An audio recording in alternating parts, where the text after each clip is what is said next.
Hi friends, welcome back to my channel. और मैं हूं अपने प्यारे से दोस्तों की प्यारी सी फ्रेंड प्राची। तो ये वो दिन है जब आपने मेरा पिछला व्लॉग देखा था ना कि रात को मैं सारा काम करके सोई थी, उसके अगले दिन वाला है।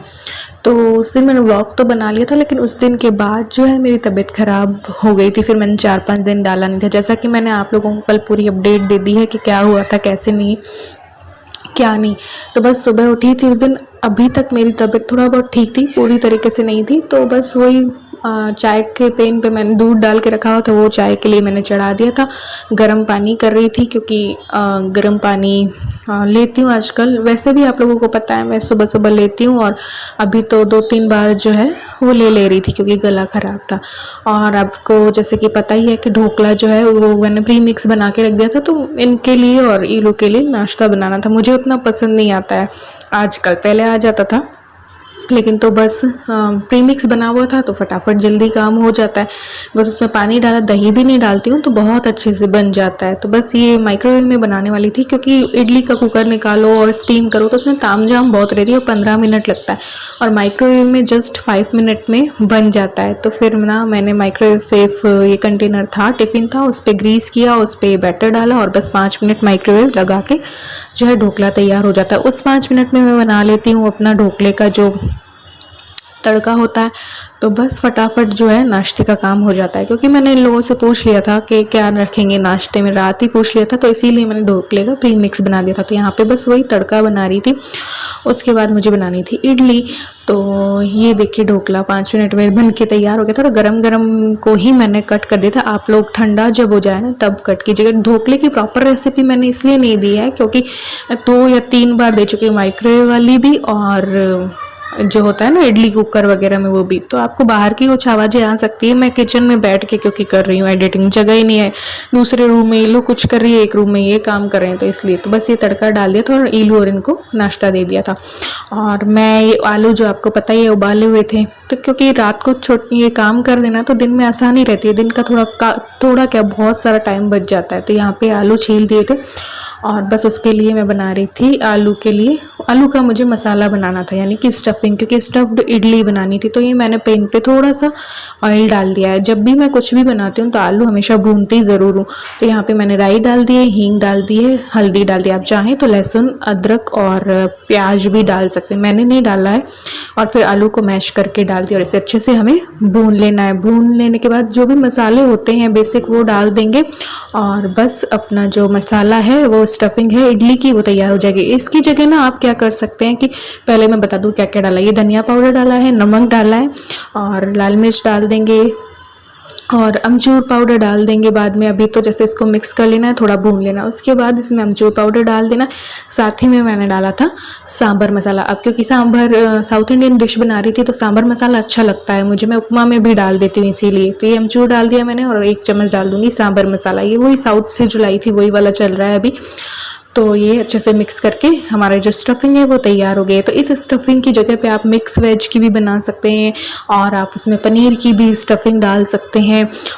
तो इस तरीके से आप स्टफ्ड इडली कई तरीके से जो है वो बना सकते हैं। तो यहाँ पे मैं ले रही हूँ सूजी। तो सूजी ले लेंगे, करीबन मैंने 1 बड़ी कटोरी सूजी जो है वो ली थी। तो पहले क्या है कि अब सूजी वगैरह डालते हैं ना तो उसमें थोड़ा सा इधर उधर बिखर जाता है, तो मैं साथ साथ में साफ़ भी करती जाती हूँ। और ये निकाल लूँगी इडली का कुकर और उसको पहले ग्रीस कर दूंगी इसके सांचों को, और इडली का कुकर जो है वो चढ़ा दूंगी गैस पे पानी डाल के। तो वो भाप बन जाएगी और इससे क्या है 10 मिनट में ही ना इडली तैयार हो जाती है। तो बस ये भाप बनने के लिए इसमें रख देंगे, ढक्कन लगा के मैं रख दूंगी। उसके बाद जो है इडली का घोल बनाऊंगी, क्योंकि इनो डालते ही ना जस्ट बस इडली को कुकर में डाल देना चाहिए, इनो डालने के बाद रखना नहीं चाहिए घोल। तो ये बस ग्रीस कर देंगे इडली के। वैसे सबको आती होगी है ना, लेकिन फिर भी कुछ लोगों को चाहिए होती रेसिपी, और क्योंकि हाँ सबको नहीं पता होती है कैसे कैसे सबका बनाने का तरीका भी अलग होता है। तो ये 1 कटोरी ये जो दिख रही है ना आपको, उतनी मैंने सूजी ली, और दही मेरे पास कम था, 1/4 कप कटोरी ही था, तो वो डाल दिया। उसमें मैंने डाल दिया है पानी। तो घोल ऐसा बनाना है कि बहुत ज़्यादा पतला ना हो, बहुत ज़्यादा गाढ़ा ना हो, तो इससे क्या है कि अच्छी नहीं बनती इडली, परफेक्ट टेक्सचर नहीं आता है। तो घोल ऐसा होना चाहिए कि बहुत ज़्यादा पतला भी नहीं हो, गाढ़ा भी नहीं हो। तो मुझे थोड़ा सा गाढ़ा लगा था तो मैंने और थोड़ा सा पानी जो है वो डाल दिया था। और ज़्यादा पतला कर देंगे तो वैसे तो बन जाती है, लेकिन क्या होगा ना कि जब हम वो स्टफिंग डालेंगे तो थोड़ा सा वो हो जाएगा। तो 1 चम्मच मैंने इनो डाला है, 1 चम्मच मैंने नमक डाल दिया, इसे अच्छे से मिक्स कर लिया। और बस अब हम अपनी सांचों में डाल देंगे इडली का घोल। तो थोड़ा थोड़ा डालना है हमें और हल्का सा गाढ़ा ही रखना है। और बहुत ज़्यादा गाढ़ा रख लेंगे तब भी इडली जो है टाइट होने का वो रहता है। तो ये डाला मैंने घोल, उस पर भी जो आलू की स्टफिंग बनाई थी ना वो डाल दी, चारों पे रख देंगे। और उसके ऊपर से थोड़ा सा और जो घोल होता है ना इडली का, वो हम इस पर ऊपर ऊपर डाल देंगे। तो इससे क्या होगा कि हमारी स्टफ्ड इडली तैयार हो जाएगी। बीच में आलू का मसाला, ऊपर नीचे जो है और वो सूजी का वो हो जाएगा। तो बहुत टेस्टी बनती है, बहुत अच्छी बनती है। ओनली चटनी के साथ खाओ, सांभर बनाने की भी ज़रूरत नहीं पड़ती है। तो ये मैंने इडली के साथ जो है डाल दी है और 10 मिनट के लिए भाप में लगा के रख दूँगी। 10 मिनट जब तक होगा तब तक बस वही बर्तन क्लियर कर लेते हैं, साफ़ कर लेते हैं। क्योंकि कुछ भी बनाओ ना किचन में तो बर्तन साथ के साथ होते रहते हैं। तो साथ के साथ जो है बर्तन कर दो ना, तो बर्तन उतने ज़्यादा नहीं होते वरना बहुत ज़्यादा हो जाते। तो आपको पता ही है कि मैं थोड़े थोड़े बर्तन जो है करती रहती हूँ। इसके बाद जो है आज के दिन के बाद भी मैंने सोचा था शाम को भी व्लॉगिंग करूँगी, क्योंकि जब मेरी सही होती है तो मैं सोचती हूँ 2 से 3 वीडियोस निकाल लूँ एक दिन में। लेकिन फिर मैं आलस कर गई थी और नेक्स्ट डे मेरी तबीयत जो है वो ख़राब हो गई थी। तो बस यहाँ पे बर्तन हुए थे, फिर सूखते हैं। इसमें वैसे तो डायरेक्ट में लगा सकती हूँ इसमें बर्तन वाले स्टैंड में, बट वो है ना कि थोड़ा फिर वो उसमें पानी गिरता है तो फिर बूंदे बूंदे जमा हो जाती है ना, इसलिए मैं नहीं लगाती हूँ। तो यहाँ पे 10 मिनट हो गए थे तो इडली हमारी बन चुकी थी। 15 मिनट भी नहीं करना पड़ा, ओनली 10 मिनट में हो गया था। और खूब फूल चुकी थी, ऐसा भी नहीं है कि टाइट थी, बहुत नरम थी, बहुत नरम और टेस्टी इतनी खाने में कि पूछो मत। इल्लू को भी अच्छी लगी, इनको भी अच्छी लगती है, इनको वैसे भी सांभर के साथ पसंद है। तो ये देखिए मैंने निकाली थी, एक आपको कट करके भी मैं दिखा देती हूँ कि कैसी बनी थी। देखो आप कट करने से ही पता चल रहा हो कि इतनी सॉफ्ट है, मुझे ज़्यादा जोर नहीं लगाना पड़ रहा है। तो ये देखिए इस तरीके से बहुत अच्छी बन जाती है। और आप चाहें तो इन्हें फ्राई भी कर सकते हैं थोड़ा तेल पे, तो और भी बढ़िया। ये नाश्ते में भी खा सकते हैं। हमने तो जैसे कि लंच में ले लिया था, आप नाश्ते में भी इसे ले सकते हैं। फिर थोड़ी देर बाद मैंने किचन की थोड़ी सी वीडियो बनाई थी, जो कि किचन टूर आपके साथ में शेयर कर चुकी हूँ, उसके इसलिए मैंने थोड़ा सा बाल खोल रखे थे। हाँ, तो इस वजह से फिर भूख लगी सबको तो मैंने इडली चटनी जो है परोस ली थी। इनकी थाली में जो है मीठी चटनी भी जो है वो लगा दी थी। और जो हमारा लंच है वो कर लिया था। तो बस लंच कर लेंगे और उसके बाद देखते हैं क्या होता है। मैंने सोचा था और करूँगी, फिर मैं कुछ ज़्यादा कर नहीं पाई थी, तो बस पहले लंच कर लिया था।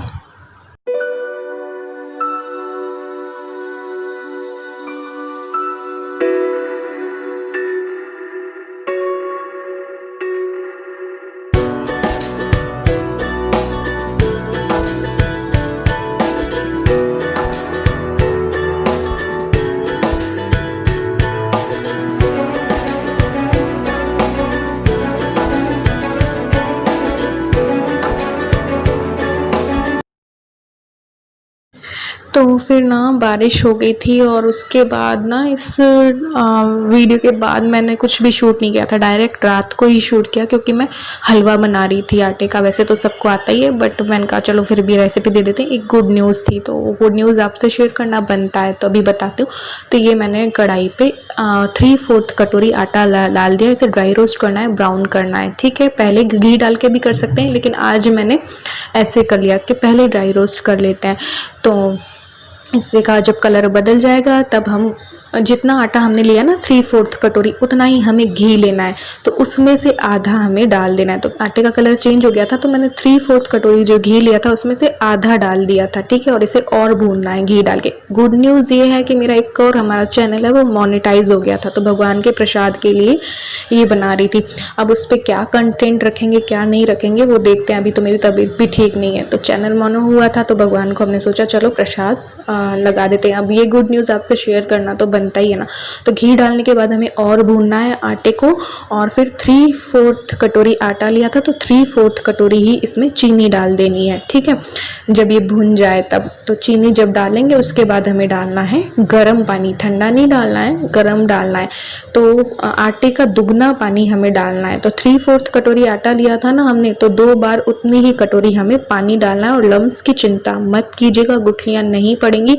आप चलाते हुए इसे पकाएंगे ना तो अपने आप ही गुठलियाँ ख़त्म हो जानी है, बिल्कुल भी नहीं पड़ेंगी गुठलियाँ।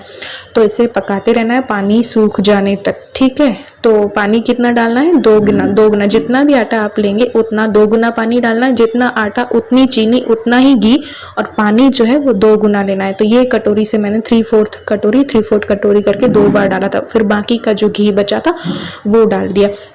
घी डालने के बाद भी इसे 3 से 4 मिनट हमें भूनना है।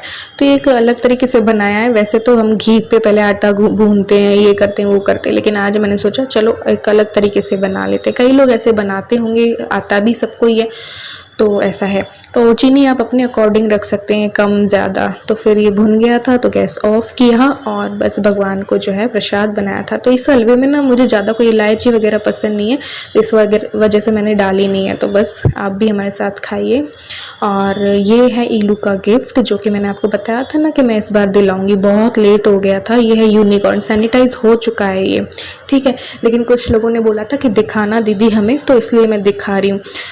तो अमेज़ोन से मंगवाया था और 900 रुपये का हमें पड़ा था। डिलीवरी चार्ज वगैरह कुछ नहीं था, क्योंकि थोड़ा सा 800-900 की चीज़ मंगवाते हैं तो डिलीवरी चार्ज नहीं लगता है। और ये बहुत दिन हो गए थे ईलू को इच्छा थी, लेकिन हमसे बोल नहीं रही थी। लेकिन मैं तो मम्मी हूँ ना उसकी, तो मुझे समझ सकती हूँ कि उसकी क्या इच्छा थी क्या नहीं थी।